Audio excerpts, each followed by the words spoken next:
আজ আপনাদের সাথে মজার একটা রেসিপি শেয়ার করব। আসসালামু আলাইকুম, হ্যালো এভরিওয়ান। এই ডাল রান্নাটা অনেক বেশি মজা লাগে। আমরা শীতের সময় এই রান্নাটা প্রায়ই করে থাকি, তাই ভাবলাম আজ আপনাদের সাথে শেয়ার করি। আমি এখানে বেশ কিছুটা মাসকালাইয়ের গুঁড়া নিয়েছি। এটা কেনা মাসকালাইয়ের গুঁড়া, আপনারা চাইলে বাসাতেও করে নিতে পারবেন। তার জন্য মাসকালাইয়ের ডাল কিনে হালকা একটু ভেজে নেবেন, খোসা ছাড়াটা কিনবেন, তাহলে অনেক বেশি ভালো হয়।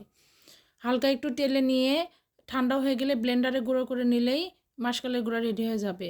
কেনা গুঁড়াতে একটু কালো কালো দানা থাকে, তার জন্য নিজে হাতে করাই ভালো।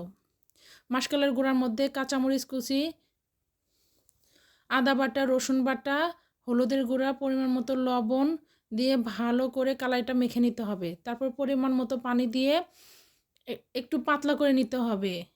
এই কালাইটা রান্না করার পর অনেক বেশি ঘন হয়, তার জন্য একটু পানি বেশি লাগে।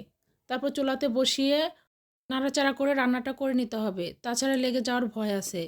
তারপরে এখানে দারচিনি, এলাচ দিয়ে দিব।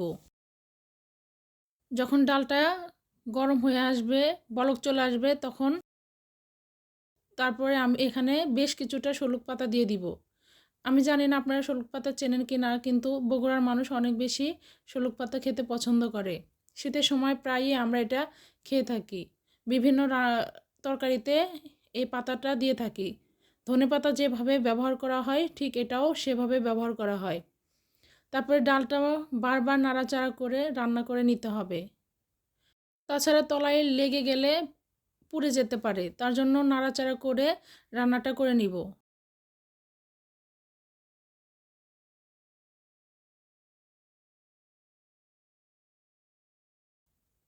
তারপরে অনেকক্ষণ জাল করার পরে যখন দেখবেন ডালটা একটু ঘন হয়ে এসেছে, তখন বুঝতে হবে ডালটা প্রায় শেষের দিকে।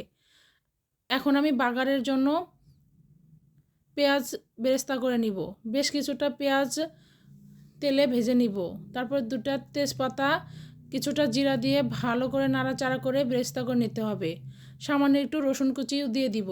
দিয়ে ভালো করে নাড়াচাড়া করে যখন ডালে বাগার দেওয়ার মতো হয়ে যাবে, তখন ডালে বাগার দিয়ে দিব। দিয়ে নাড়াচাড়া করে মিক্সড করে নিলেই তৈরি হয়ে যাবে সুন্দর মাসকালাইয়ের ডাল। শীতের সময় এই মাসকালাইয়ের ডাল খেতে অনেক বেশি ভালো লাগে। আপনারা বাসায় একবার হলেও রান্না করে দেখতে পারেন, খেতে অনেক বেশি ভালো লাগে। আমার রান্নাটা প্রায় শেষ, দেখতেই পাচ্ছেন কত সুন্দর কালার এসেছে। মাশাল্লাহ, ডালটা খেতে অনেক বেশি ভালো হয়েছিল। যদি ভিডিওটা ভালো লেগে থাকে, প্লিজ লাইক, কমেন্ট, শেয়ার করতে ভুলবেন না। আজ এই পর্যন্তই। সবাই অনেক বেশি ভালো থাকবেন। আল্লাহ হাফেজ।